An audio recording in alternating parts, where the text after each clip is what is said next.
everybody, and welcome back to episode 6 of my acting podcast, Beyond the Spotlight. I am back today with my best friend, Aldana Razawi. I am fresh out of a theater festival that I just performed in last week called Riff Raff, Immigrants in America, partnered together with Rogue Theater. The name of my play was Borderline, written by myself with the help of my dear friend Umberina, who also directed it. Borderline is a 2-person short play, around 13 minutes long, and I acted together with the extraordinary Fran Kravitz. So today, Aldana and I are going to be talking a little bit about the process, successes, challenges that I encountered, and all that fun stuff. Before we start, I want to give a big shout out to Nad's Designs. Nadine is a graphic designer, and she designed our poster for Borderline. She was absolutely amazing to work with, really easygoing. She really listened to all the requests and everything that we wanted incorporated within the poster, and she met every deadline early. If you or you know someone that's looking for a graphic designer, make sure to hit her up. You will not regret it. Her Instagram handle is in my bio, and the link to her website is on her Instagram. So make sure to check her out. So, without further ado, let's get started. So, tell me a little bit about the process from start to finish, the rehearsals, the deadlines, how did you find out about it, all the nitty gritty. I found out about the festival on Riff Raff's Instagram page. Okay. They posted it on their story that they were gonna have this festival called Immigrants in America. So immediately I was like, okay, this is something I wanna do. So I first messaged Fran and I was like, hey, I think we should do this. If you're free, let's do it. And she said, I'm not available to write a script, but I would be so down to act in it. So I was like, amazing, it's gonna be a 2-person play.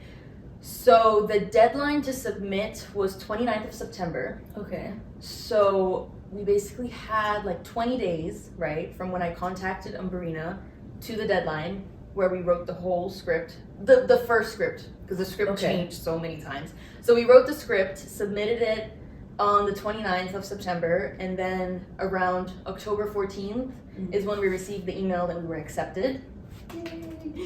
And then we immediately knew that we wanted to change the script. So we said, okay, we're gonna rewrite the script and then start rehearsals in November. So while Umberina and I were working on the script, so many things were changing, like the stakes of certain characters were different. And then we started rehearsals in November. We met around twice a week together with Fran. Fran and I also met separately just to work on lines.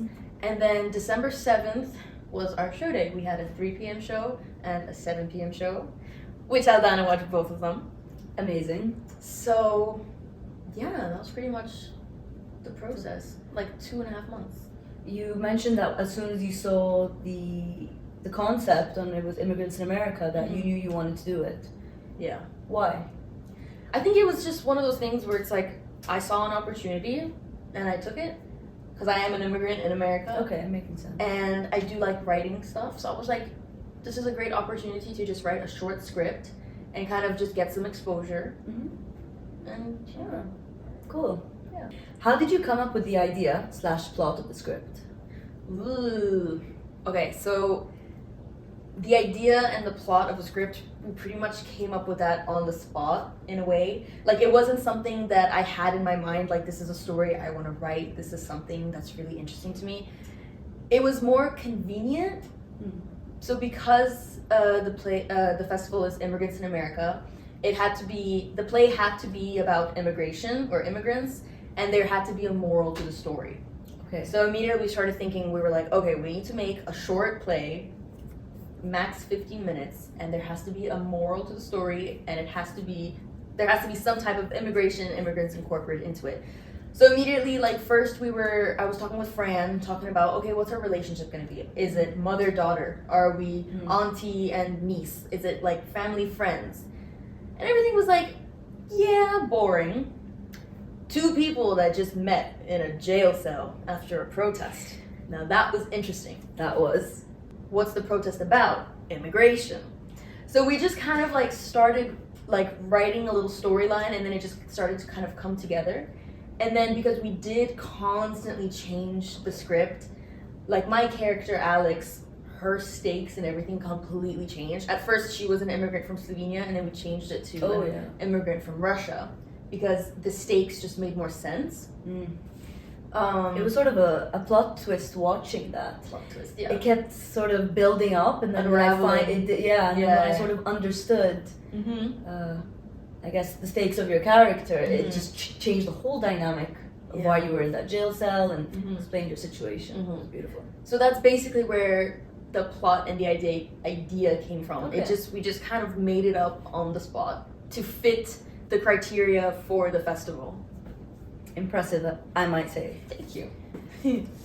You performed 2 shows in the same day. Mhm. Which one do you think was better? The second one.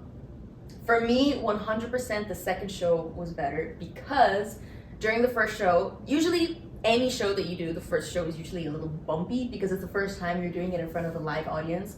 And sometimes audience reactions or, I don't know, lights in your face can just throw you off sometimes. But in our sake, it was the tech guy completely missed all of the cues for our voices. We basically had 3 sounds that he needed to play, and he missed them. And they were a little bit important because based on the script, we had cues following them. Anyways, yeah. So because he missed the cues, it just kind of, we were like, okay, now what do we do? Threw you off a little bit, It threw us off a little bit. Also, Fran did jump a whole page from the script, so she missed a couple of very important lines that would have made sense at the end. Like, it would have kind of brought it all together. It was just important information. So we skipped a couple lines. The tech was bad, and I feel like just the energy all around wasn't it. Whereas the second show, I feel like we were really on point with our flow and our kind of like ping pong, like our dialogue. There was just more energy in it. The tech guy was on point this time. All of the sounds were at exactly the time that we had rehearsed it with. And I just think it was much better. Also based on the audience reactions. I felt it was much better the second time. They were a lot more alert. What do you think? I wouldn't necessarily say that about the audience from my perspective. Okay. Being in the audience. Okay. You're performing, so it's different. But yeah, as for me, I wouldn't necessarily say that. I definitely saw a difference in the performance after speaking with you and specifically knowing what you missed, or after seeing the second and having something to compare it to. Okay. I definitely saw what you envisioned it to be. Yeah. Okay, so that reached that. Okay. As for the audience, compared to some of the other shows, the audience was super engaged with you in both shows. Okay. Especially after seeing an act before and after, I was like, oh wow, yeah, they were laughing at yours. It was just great. it was amazing. Because I remember when I talked with you right after the first show, you were like, it was great, it was amazing, and obviously I was like, okay, she's biased. She's just telling me it was good because she wants to make me feel good. I was like, oh my god, we completely blew it because I knew what the finished product was and what we performed wasn't it, right, for the first show. So that was a bummer. But because you as an audience member, because you didn't know the script and you didn't know what was expected, was it? I would have had no clue if you did not tell me. Yeah. Genuinely, I would have had no clue.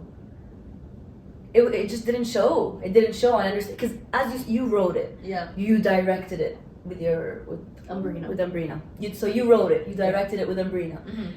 You had a specific vision or way that you wanted it to turn out. Anything slightly off of that's gonna derail mentally sort of what you prepared. Okay. But of course we couldn't tell.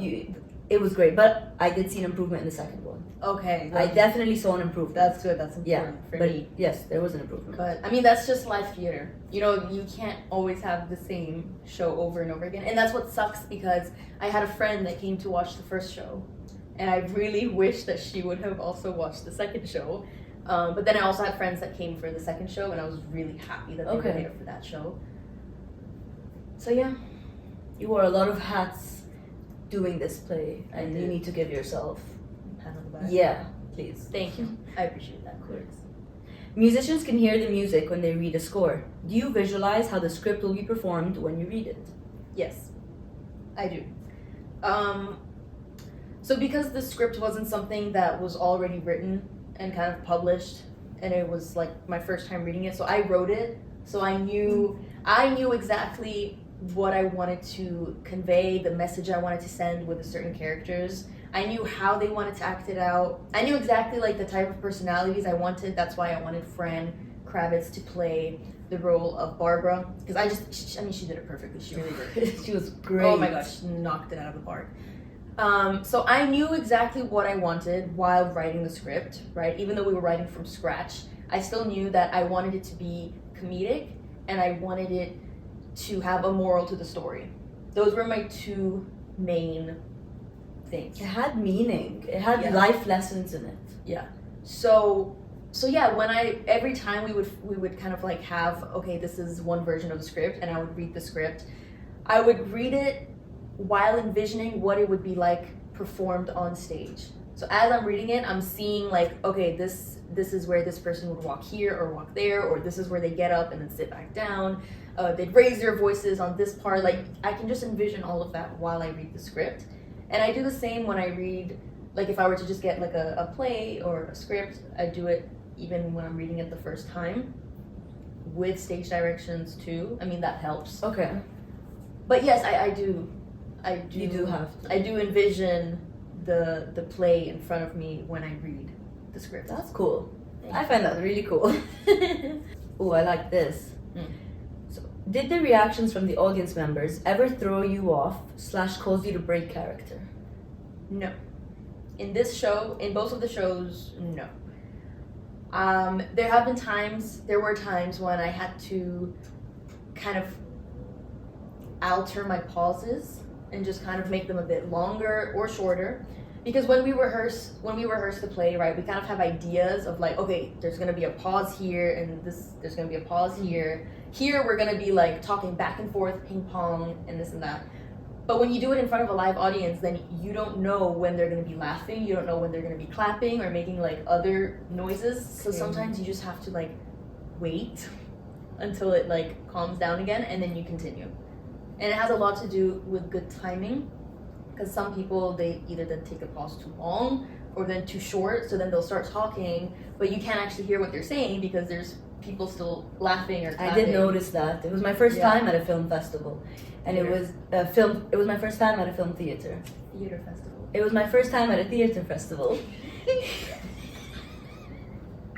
I don't even know what I was gonna say. That's okay. I was gonna talk about the people not waiting long enough for the pauses or continuing to perform as people were laughing. I wasn't able to really hear what they were saying.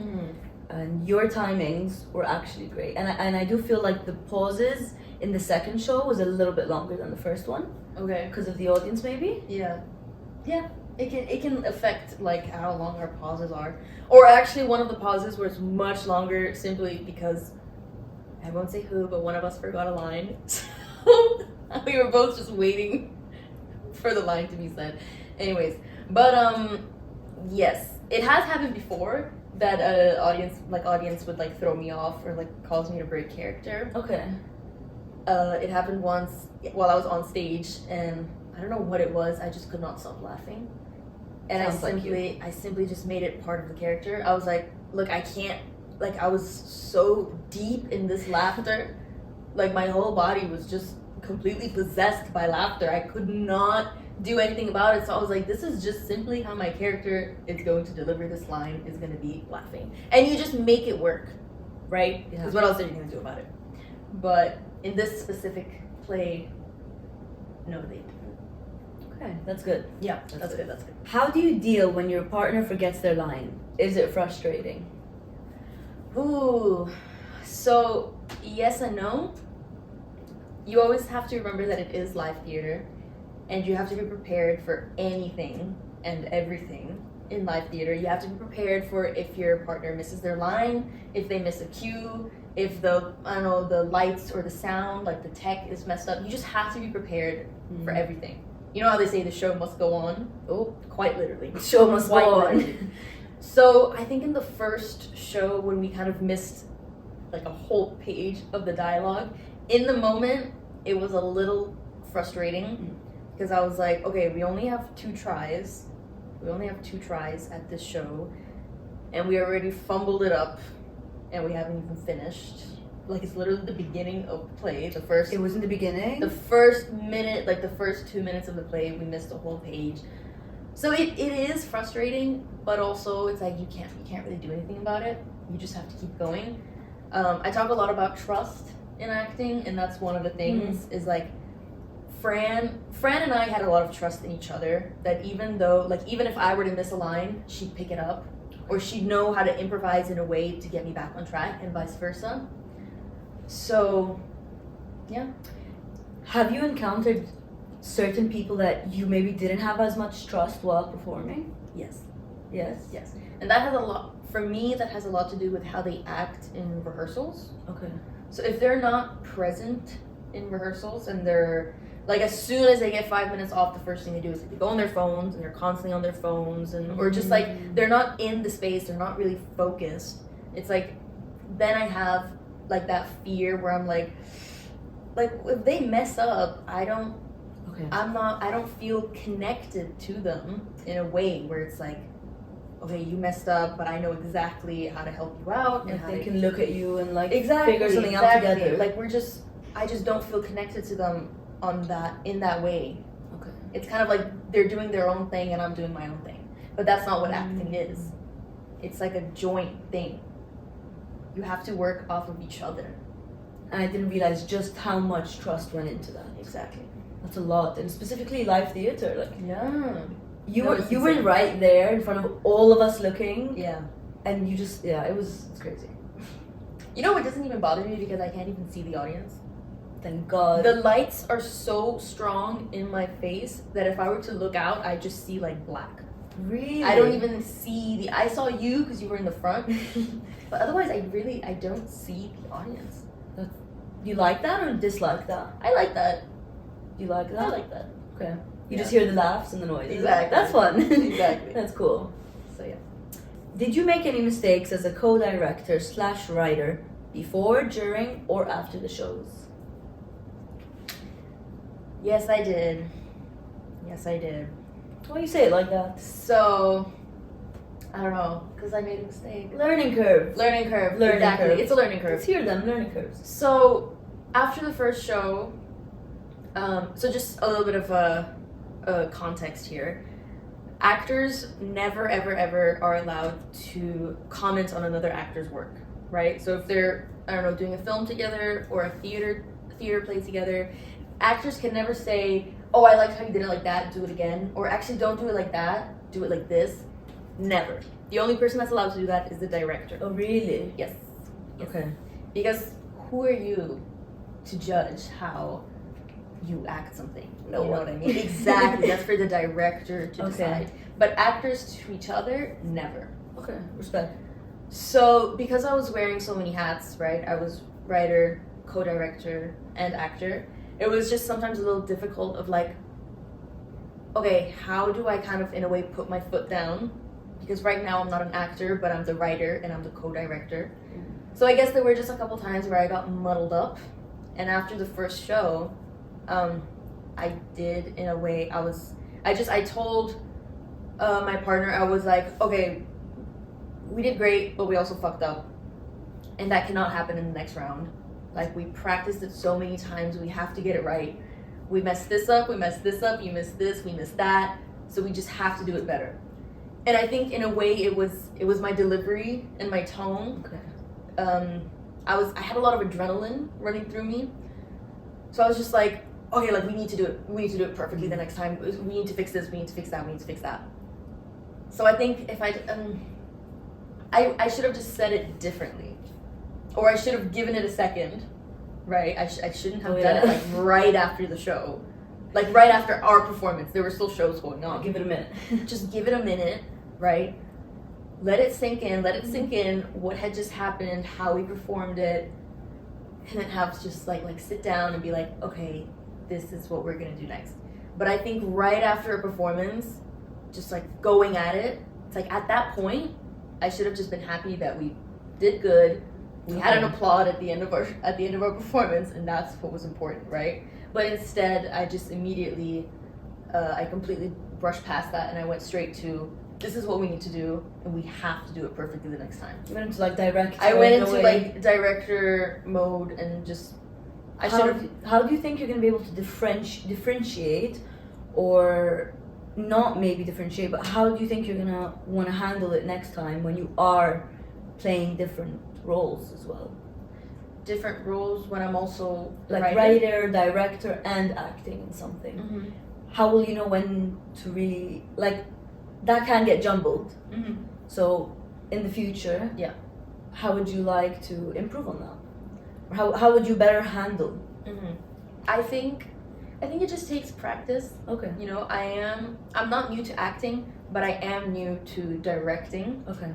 and writing a little bit, and Are you producing. sure with the writing part? But producing, yes. Okay. Like I've been writing, but not producing. Okay. Like plays and stuff.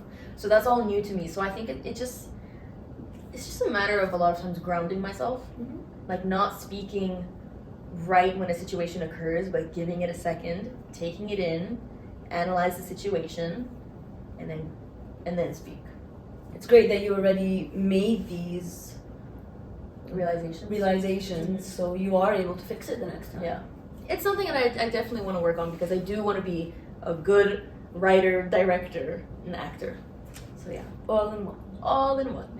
Thank you so much for watching. Please like and subscribe. And if you have any more questions about this whole theater process, please leave a comment below. Make sure to check out Nad's Designs. And I hope you have a wonderful start to the new year. Dana, thank you so much. Thank you for having For being me. here. Happy holidays. Happy holidays. Bye!